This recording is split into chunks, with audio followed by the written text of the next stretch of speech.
Hello, like I told us that I was going to be talking about three things: personification, pathetic fallacy, and apostrophe. Now, this is what I want to talk about now. I am not going to be using the board, but I'll try as much as I can to see that my explanation is well understood by whoever listens to this video. Now, these are figures of speech. Just like when we treated oxymoron and antithesis, they are all figures of speech. Now, these three, personification, apostrophe, and pathetic fallacy, they are another set of confusing figurative expressions. Now, take it this way. The first one is personification. In literature, whenever you hear personification, we define personification as a situation where a person gives human attributes to inanimate objects. A person gives human attributes. What does this mean? It means that a person talks about non-living things. A person talks about non-humans as if they are living. You talk about things that are non-humans as if those things are human beings. Whenever you say something like this, what you have used in the realms of figurative expressions, what you have used is personification.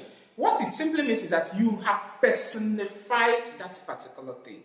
This is the reason why you hear sometimes somebody will tell you that this boy or this child or that this student is intelligence personified, meaning that this is intelligence in human form.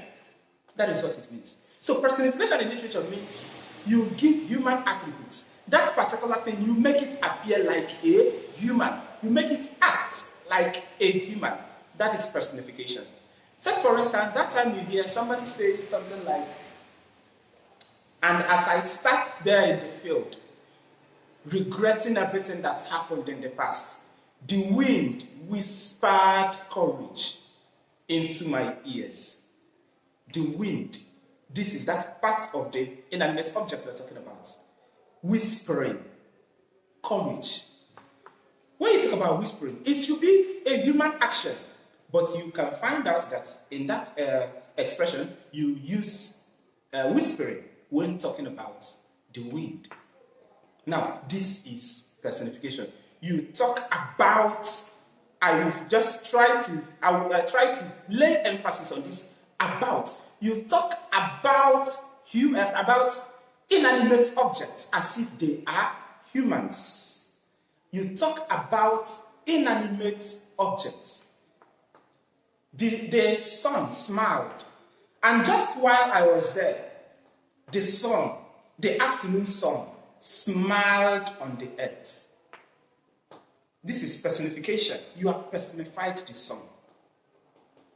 Now, as just when I thought that the weather would remain as clear as it was when I arrived, then the sky started to spit, or the sky started to weep.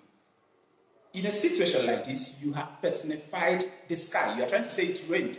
You have personified the sky. Now, in figurative expressions, you make inanimate objects appear as if they are living. This is what it means. You are talking about that. You are talking about that inanimate object. Maybe you are talking to a person about that thing, but you are talking about that thing as if it is living. Personification. Now, if we talk about apostrophe, this time around, it confuses because you also hear inanimate objects. But you have to understand something. Apostrophe, here, you are not talking about that thing.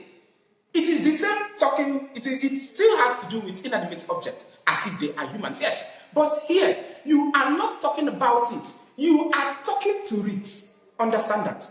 That was why I said focus on, lay emphasis on that about. Here, you are not talking about it. You are talking to it. Apostrophe is when reference is made to inanimate object. Sometimes we just say inanimate object, but it goes beyond that. When reference is made to inanimate objects, to abstract, yes, that is part of inanimate objects, to inanimate objects, to abstract, to absentees, that is somebody who is not there, somebody who is not around to hear what you're saying, but you are talking to that person as if the person is listening. Inanimate objects, abstract, absentee, or a dead person. Whenever you make reference to any of these as if they are listening, that is what you refer to as apostrophe. You are not talking about it. You are talking to it as if it can hear you. Death, be not proud. What did you just do there? You are talking to death.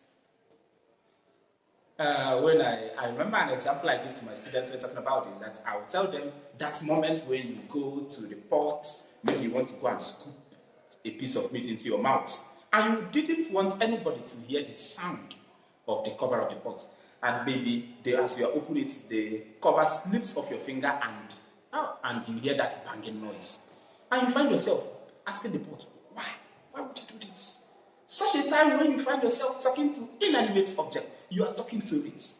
That is apostrophe. It is not personification. It seems to be, it appears like personification, but here it is apostrophe. You are talking to it. That poem where you hear children saying, rain, rain, go away, come again another day. You are talking to the rain. It is apostrophe. When you talk to inanimate objects, absentees, or dead persons as if they are listening.